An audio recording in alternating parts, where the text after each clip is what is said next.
অন্ধকারের সামনে ছায়ার মতো কাউকে দাঁড়িয়ে থাকতে দেখে নাহিদ বাইক থেকে নেমে সামনে এগিয়ে যেতে যেতে বলল, কে ওখানে? বলে পেছন ফিরে তার অপর বন্ধুকে ডাক দিল, নাহিদ। পুনরায় সামনে তাকাতেই কেউ থাবা মারার মতো থপ করে একটা শব্দ হওয়ার পর আর কিচ্ছু মনে নেই তার। অন্ধকার রাস্তায় নাহিদ নিচে পড়ে আছে, দাপড়ানোর শক্তিটুকুও নেই দেখে হাত পা নাড়াচ্ছে শুধু। আর অন্যজন মাথায় ভারী আঘাত পাওয়ায় সেন্সলেস হয়ে রাস্তায় একপাশে পড়ে আছে। নাহিদের রক্ত শরীর থেকে বেয়ে রাস্তায় গড়াগড়ি খাচ্ছে। অন্ধকার রাস্তায় বাইকের হেডলাইটের আলোয় শুধু দেখা যাচ্ছে একটা ছেলে রাস্তায় নড়াচড়া করছে আর তার রক্তে ভেসে যাচ্ছে রাস্তা। পাশের গাছ থেকে একটা প্যাঁচা ডানা ঝাপটিয়ে উড়ে চলে গেল। নীলয় বসে বসে পড়ছে আর রুশান ল্যাপটপে কিছু একটা করছে। আর অন্যদিকে নিবিড়ের ফোন তো কানের কাছে লেগেই থাকে। আর তুষার ওয়াশরুম থেকে বেরিয়ে সকলকে বলল, ফরিদ আন্টি যে ডেকে গেল শুনতে পাসনি তোরা? রুশান ল্যাপটপ রেখে বলল, আসছি। রাজ কোথায়? ওই ফোনে ফ্ল্যাক্সিলোড করতে গিয়েছে, এখনো খবর নেই, হয়তো বাইরে হাঁটাহাঁটি করছে। ফোন দিয়ে দেখ। রুশান ফোন হাতে নিবে তখনই ঘরে এসে প্রবেশ করে রাজ। রুশান ল্যাপটপে একপাশে রেখে ছড়িয়ে থাকা বই গোছাতে গুছাতে বলল, কোথায় ছিলে এতক্ষণ? নতুন এসেছো, কিছুই চিনো না। দেখো সেদিনের মতো যেন আবার কোনো চোর ছিনতাইয়ের কবলে পড়ো না। রাজ একটু বোকা হাসি দিয়ে বলে, ওই রাস্তার ফ্লাইওভারের উপর দাঁড়িয়েছিলাম, ভালো লাগছিল খুব। গাড়িগুলো এক পাশ দিয়ে আসে, অন্য পাশ দিয়ে আবার চলে যায়, খুব সুন্দর লাগছিল দেখতে, তাই এতক্ষণ ওগুলোই দেখছিলাম। রাজের কথা শুনে তুষার মুখ চেপে হেসে উঠল। রাজ আবার বোকা ভাব নিয়ে বলে, আসলে আমাদের গ্রাম অঞ্চলে এমন দৃশ্য খুব একটা নেই, আর থাকলেও রাস্তাগুলো এত বড় না, তাই আর কি। রুশান একটু মুচকি হেসে বলল, আচ্ছা সমস্যা নেই, ফ্রেশ হয়ে নিচে আসো, আমরা যাচ্ছি, তাড়াতাড়ি আসবে। রাজ ছোট্ট করে বলল, আচ্ছা। রাত তখন 3টা, সবাই গভীর ঘুমে আচ্ছন্ন। এদিকে অন্ধকারে একটা ঘরে বাঁধা আছে দুজন লোক, আর সামনে একটা লাঠি হাতে তাদের বেধরম মারছে রুশান। এক আঙুল দিয়ে কপালে জমে থাকা ঘাম ফেলে তাদের সামনে চেয়ার টেনে বসে রুশান। দুই হাতে দুজনের চুল ধরে মাথার উপর দিকে তোলে সে। মুখ থেকে রক্ত গড়িয়ে পড়ছে লোকগুলোর, তবুও কিছুই স্বীকার করছে না। প্লাস দিয়ে আঙুলের নখ টেনে তোলা থেকে শুরু করে সব করেছে, তবুও মুখ দিয়ে একটুও টু শব্দ বের হয়নি তাদের। কিছু তথ্য জানবে করে আজ 7 দিন হলো এই লোকগুলোকে নিয়ে পড়ে আছে সে, কিন্তু লাভের খাতা শূন্য। রুশান রাগের মাথায় পিস্তল বের করে একটা লোকের মাথায় শুট করে দিয়ে অন্যটার মাথায় ধরে বলে, মুখ না খুললে তোর অবস্থা ওর মতোই হবে। লোকটা রক্তমাখা মুখে হাসতে হাসতে বলে, এরকম একটা কেন, আমাদের 1000টা সদস্য এভাবে মেরে ফেললেও কারো মুখ থেকে কিছুই বের হবে না। আমাদের রাস্তাটা এমন এক রাস্তা, হয়তো মরো নয়তো মারো, তবে মুখ খোলা যাবে না। বলেই হাহা করে হেসে উঠে লোকটা। রুশান উঠে দাঁড়িয়ে তৎক্ষণাৎ তাকেও শুট করে দিল। পাশে থেকে তার এক সহকারীকে ডেকে বলে, লাশ দুটো মর্গে পাঠিয়ে দাও। লোকটা মাথা নিচু করে বলে, ওকে স্যার। রুশান আর কিছু না বলে চুপচাপ বেরিয়ে আসে সেখান থেকে। বাইরে ঘোর অন্ধকার, হাঁটতে হাঁটতে অন্ধকারে মিলিয়ে গেল সে। রাত 4টার সময় বাসায় ফিরে চুপি চুপি আবার নিজের রুমে গিয়ে শুয়ে পড়ল। সকাল হলেই পুনরায় সে স্বাভাবিক একটা স্টুডেন্ট। পরদিন কলেজে যেতেই একটা খবর সবার কানে ভেসে আসে। খবরটা হলো নাহিদ ভাইকে কারা যেন প্রথমে পিটিয়ে পরে 2 হাতের রক কেটে রাস্তায় ফেলে গেছে। বাঁচে কি মরে তার গ্যারান্টি দিতে পারছে না কেউ, তবে কে বা কারা মেরেছে তার কোনো খোঁজ পাওয়া যায়নি, রেখে যায়নি কোনো প্রমাণও। রাজ ও নিবিড় ক্যান্টিনে অপেক্ষা করছে, কারণ রুশান, তুষার ও নীলাই এর ক্লাস এখনো শেষ হয়নি। নিবিড়ের ফোন আসতে একপাশে চলে যায় সে। রাজ চুপচাপ বসে বসে চারদিকে তাকাচ্ছে। এর মাঝে অরিন হেঁটে এসে তার পাশে বসে। অরিনকে দেখেই উঠে দাঁড়ায় রাজ। অরিন হাতের ইশারায় বসতে বললে চুপচাপ বসে গেল রাজ। অরিন রাজের দিকে চেয়ে বলল, কাজটা তুমি করেছো তাই না? রাজ যেন বোকা বনে গেল। অরিনের দিকে বোকা দৃষ্টি নিক্ষেপ করে বলে, কোন কাজটার কথা বলছেন আপু? অরিন একটু হেসে বলল, কালকে নাহিদ ভাইয়ের সাথে তোমার ঝামেলা হয়েছিল, আজ সে কোমায়, তো বিষয়টা একটু ভাবার নয় কি? আচ্ছা যাই হোক, তোমাকে দেখে মনে হচ্ছে না এমন কাজ করতে পারো। ক্যান্টিনে আসার পর তোমাকে দেখলাম তাই জিজ্ঞেস করছিলাম এমনি। তবে যেই করুক ভালোই করেছে, এবার একটা শিক্ষা হলেই হয়। বলেই উঠে হাঁটা ধরলো অরিন। রাজ কিছুক্ষণ অরিনের দিকে তাকিয়ে থেকে একটু মুচকে এসে নিবিড়ের দিকে তাকালো। নিবিড় সেই কখন থেকে কথা বলছেই তো বলছে, আমাকে কতটুকু ভালোবাসো বাবু? নিবিড় খুব নরম ভাবে বলে, অনেক ভালোবাসি। আমার জীবনের প্রথম ও শেষ ভালোবাসাটা হলে তুমি, তো তোমাকে ভালোবাসবো না কাকে ভালোবাসবো? অপর পাশ থেকে বলে, ইস আমার বাবুটা কত ভালো, কিন্তু প্রায় টাইমে তোমার ফোন বিজি পাই কেন? কার সাথে কথা বলো? নিবিড় একটু রেগে বলে, কার সাথে কথা বলো মানে? তুমি ছাড়া কি আমার লাইফে আর কেউ আছে? আচ্ছা তুমি কি আমাকে সন্দেহ করছো? নিবিড়ের রাগে একটু থতমত খেয়ে মেয়েটা বলে, আরে না না, এমনটা মিন করিনি, ভুল বোঝো না প্লিজ, আমি তো জানি তুমি আমায় কত ভালোবাসো। নিবিড় বলল, এটা মাথায় রাখবে, দুনিয়ার সব মানুষের ভালোবাসা মিথ্যা হলেও এই নিবিড়ের ভালোবাসা কখনো মিথ্যা হয় না। আচ্ছা আমি ফোন রাখি। ওপাশ থেকে মেয়েটা বলল, প্লিজ রাগ করো না বাবু, আমি সত্যি এভাবে বলিনি। তার আগেই ফোন কেটে দেয় নিবিড়, যেন এক প্রকৃত প্রেমিক তার গার্লফ্রেন্ডকে সন্দেহ করে রাগ করেছে সে। আজ টিউশনিতে যাওয়ার পর রাজ ভালোই বুঝতে পারে যে আরোহীর মনটা বিষণ্ণ। আসার পর থেকেই পড়ায় মন বসছে না। রাজ তার দিকে চেয়ে বলে, আসার পর থেকেই দেখছি কোনো পড়াতেই মন বসছে না তোমার, কোনো সমস্যা হয়েছে? পার্সোনাল হলে বলার দরকার নেই। আরোহী গাল থেকে হাত সরিয়ে বলল, আজ বাবা মায়ের আবার ঝগড়া হয়েছে, আর বাবা সবসময় মাকে কি বিষয় নিয়ে যেন হুমকি দেয়। রাজ বলল, ওটা ওদের পার্সোনাল ব্যাপার, ঝগড়া হবে আবার ঠিক হবে, এর মাঝে তুমি মন খারাপ করে রাখলে কি হবে? আরোহী এবার টেবিলে ভর দিয়ে ভালোভাবে বসে বলে, বিষয়টা এমন হলে আমি ভাবতাম না। বাবা মাসে 2 মাসে একবার বাসায় আসে, তাও একদিন থেকে চলে যায়। আর মাকে দেখি সবসময় কেমন একটা ভয়ে ভয়ে থাকে, কিন্তু কারোর সাথে কিছু শেয়ার করে না। আমি কিছু জিজ্ঞেস করলেও বলে না। বাবাকে খুব লিমিটেড চাইতেও একটু বেশি ভয় পায়। রাজ কিছুক্ষণ ভেবে বলল, আচ্ছা বাদ দাও ওসব, তুমি ছোট মানুষ, এত কিছু ভাববে না। তুমি শুধু নিজেকে নিয়ে ভাববে আর পড়াশোনা করবে। আচ্ছা তুমি ভবিষ্যতে কি হতে চাও? আরোহীর মন অন্যদিকে নেওয়ার জন্য এই কথাটা বলল রাজ। আরোহী কিছু না ভেবেই বলল, একজন স্বামীর আদর্শ স্ত্রী হতে চাই। সে হবে আমার জন্য সবচেয়ে বেস্ট একজন মানুষ, যার সাথে মন খুলে কথা বলতে পারবো। আমার বাবা মায়ের মতো হবে না, সুন্দর একটা খুনসুটিময় জীবন হবে আমাদের। রাজ সোজা হয়ে বলল, হ্যাঁ সেটা তো অবশ্যই। এই ধরো অনেকে তো ডাক্তার হতে চায়, শিক্ষিকা হতে চায়, তোমার এমন কোনো ইচ্ছা নেই? আরোহী আরো উৎসাহ নিয়ে বলে, আছে তো। আমিও শিক্ষিকা হব, আমার ছেলে মেয়েদেরকে বাসায় পড়াবো। ওরা হবে স্টুডেন্ট আর আমি হব শিক্ষিকা। রাজ হতাশ হয়ে কপালে হাত রেখে বলে, আচ্ছা ভালো, এখন পড়ায় মন দাও।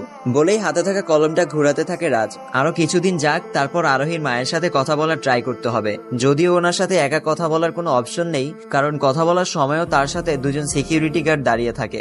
তবুও চেষ্টা করতে হবে, হয়তো তার মাঝেও কোনো রহস্য লুকিয়ে আছে, যা হয়তো তার প্ল্যানের কিছুটা হলেও কাজে আসবে। স্যার জানেন, আপনার চুলগুলো না একদম কাকের বাসার মতো লাগে। একে তো মনে হয় 2 মাস ধরেও কাটেন না, আর মনে হয় জীবনেও চুলে চিরুনি লাগাননি। বলেই মুখ চেপে হেসে উঠল আরোহী। রাজ কিছুটা বিব্রতকর অবস্থায় পড়ে আরোহীকে শক্ত গলায় বলে, এগুলো কোনো পড়ার টপিক না আরোহী। আরোহী হাসি চেপে রেখে বলে, সরি স্যার, তবে হ্যাঁ, আপনি যদি নিজেকে একটু স্মার্ট বানানোর ট্রাই করেন তাহলে আপনাকে একদম হিরোদের মতো লাগবে। রাজ কিছু না বললে আরোহী আবার বলে, সত্যিই বলছি স্যার, একটুও বাড়িয়ে বলছি না। রাজ হতাশ হয়ে বলে, প্রশংসা করতে করতে তো হাঁপিয়ে গেছো, এবার একটু পড়ায় মন দাও। রাতের বেলায় ছাদে দাঁড়িয়ে আছে রুশান, কেমন যেন অস্থিরতা ভাব তার মাঝে। রিমা গত 2-3 দিন ধরে কোনোভাবেই যোগাযোগ করছে না, না নিজে ফোন দিচ্ছে, না ফোন দিলে রিসিভ করছে। অথচ সে নিজেই রাগ করে বসে থাকতো রুশান ফোন না দিলে। বাধ্য হয়ে রিমার খালামণির নাম্বারে ফোন দিল রুশান। কিছুক্ষণ কথা বলে রিমার কথা জিজ্ঞেস করলে সে বলে, 3 দিন ধরে রিমা কলেজে যাচ্ছে না, রাস্তায় কোন ছেলে নাকি তাকে ডিস্টার্ব করে। রুশান শান্তভাবে বলল, রামিম ভাইয়া কিছু বলেনি তাদের? রামিম হলো রিমার বড় ভাই। রামিম কিছু বললেও ঝামেলা করে তারা, রামিমকেও মারধর করে আর রিমাকে তুলে নিয়ে যাওয়ার হুমকি দেয়। তাই 3 দিন ধরে ঘর থেকেও বের হচ্ছে না, আর কলেজেও যাওয়া হচ্ছে না। রুমের ভেতরে চুপচাপ বসে থাকে। মুহূর্তেই যেন রুশানের মাথায় রক্ত চেপে বসলো। চোখ দুটি বন্ধ করে নিজেকে শান্ত করে বলে, আচ্ছা আন্টি, আপনি চিন্তা করবেন না, আমি কালকে বাড়িতে আসছি। কিন্তু ওরা যদি তোমার কোনো ক্ষতি করে? রুশান বলল, ওটা আমি বুঝে নিব আন্টি, আপনি শুধু রিমাকে বলবেন মন খারাপ করে বসে না থাকতে, পরশু আমার সাথেই কলেজে যাবে সে। বলেই ফোন কেটে দেয় রুশান। রাস্তার পাশে এসে দাঁড়িয়ে বলে, কোনো সমস্যা হয়েছে? তোমাকে কেমন অস্থির দেখাচ্ছে দেখছি। রুশান 2 হাতে ভর দিয়ে একটু ঝুঁকে বলে, কালকে একটু বাড়ি যেতে হবে, বাড়িতে ছোট্ট একটা প্রবলেম হয়েছে। রাজ কিছু না বলে চুপচাপ তার পাশে দাঁড়ালো, তারপর শান্তভাবে বলল, তোমাকে দেখে তো মনে হচ্ছে না কোনো ছোট্ট প্রবলেম, মনে হচ্ছে সিরিয়াস কোনো বিষয় নিয়ে তুমি চিন্তিত। রুশান এবার রাজের দিকে চেয়ে বলে, অনেক বড় বড় প্রবলেমও আমার সামনে খুবই তুচ্ছ, কিন্তু আমার লাইফে একটাই দুর্বল জায়গা আছে, যেখানে ছোট ফুলের টোকাও আমার কাছে তলোয়ারের ভারী আঘাতের চেয়েও ধারালো মনে হয়। তাই কালকেই ইমার্জেন্সি বাড়ি যেতে হবে আমাকে। ভার্সিটির মেয়ে ফ্রেন্ডরা মিলে আড্ডা দিচ্ছে, ওখানে নিবিড় গিয়ে হাত বাড়িয়ে একে একে হ্যান্ডশেক করে বলে, দোস্ত কি অবস্থা তোদের? মেয়েগুলো হেসে বলে, ভালো। তোর? ফ্রেন্ড মহলে অরিনকে দেখে নিবিড় একটা মেয়ের কানে কানে বলে, ও এখানে কেন? মেয়েটা বলে, এখন থেকে অরিনও আমাদের ফ্রেন্ড।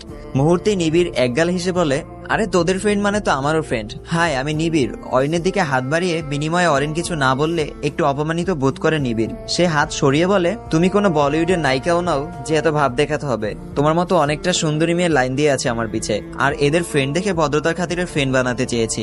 না হলে নিবিড়ের এত দুর্দিন আসেনি যে যাকে তাকে নিজের ফ্রেন্ড বানাবে। সো তোমার এইসব 2 টাকার ভাব অন্য ছেলেদের সাথে দেখাতে এসো, বাট এই নিবিড়ের সাথে না। বলেই উঠে গেল নিবিড়। পাশ থেকে সাদিয়া আবার তাকে টেনে বসিয়ে বলে, ওফ, কি শুরু করেছিস তোরা? আর তুই কোথায় যাচ্ছিস? বস। নিবিড়ের আচরণে যেন হা হয়ে গেল অরিন, যেখানে ভার্সিটির কত ছেলে অরিনের পেছনে ঘোরে, আর সেই তাকেই নাকি নিবিড় সবার সামনে এভাবে অপমান করলো। অরিন কিছু বলতে যাবে, তখন দূর থেকে নিবিড়কে ডাক দিল রাজ। রাজকে দেখে থেমে গেল অরিন। সবাই মিলে রাজকে ডাক দিলে তাদের সামনে এসে দাঁড়ায় রাজ। নিবিড় তাকে সবার সাথে পরিচয় করিয়ে দিল।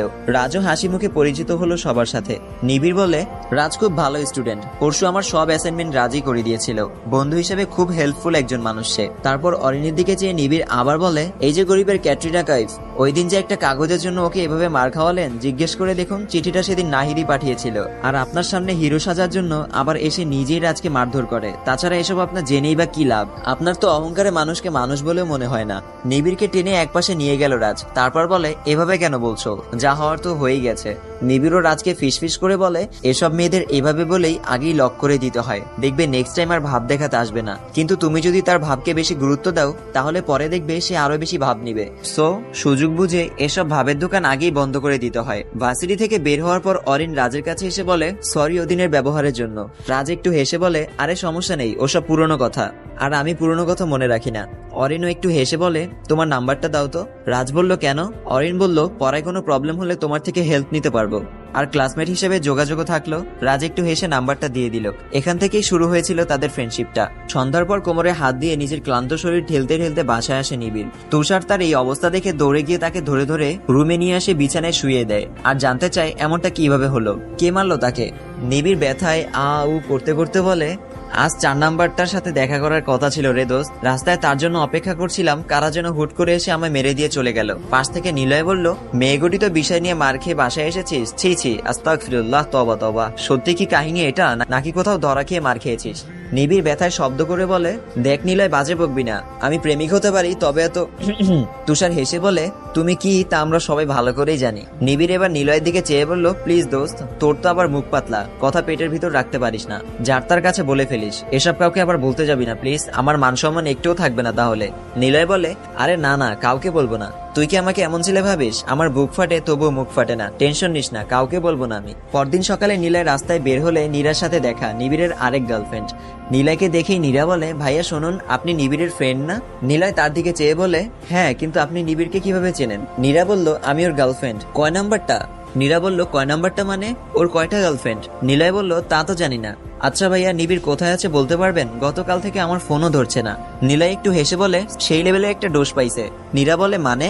সে আমাকে বলছে বিষয়টা কাউকে না বলতে, শুধু আপনাকে বলছি, আপনি ওর গার্লফ্রেন্ড দেখে, প্লিজ আপনি কাউকে বলবেন না বিষয়টা। নীরা বলল, হ্যাঁ বলবো না।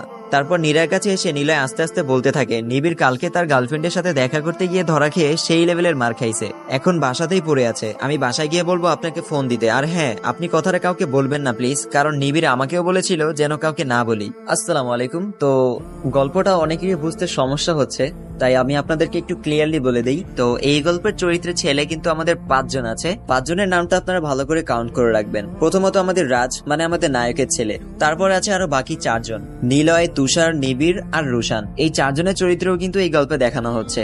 সো কেউ রাজের চরিত্রের সাথে এই 4 জনের চরিত্র আবার গুলিয়ে ফেলবেন না। দরকার পরে একটু ধৈর্য সহকারে সময় নিয়ে শুনবেন, তাহলেই বুঝতে পারবেন। তো আজকের মতো বিদায় নিচ্ছি, দেখা হচ্ছে পরবর্তী ভিডিওতে। সবাই সুস্থ থাকবেন, ভালো থাকবেন, আল্লাহ হাফেজ।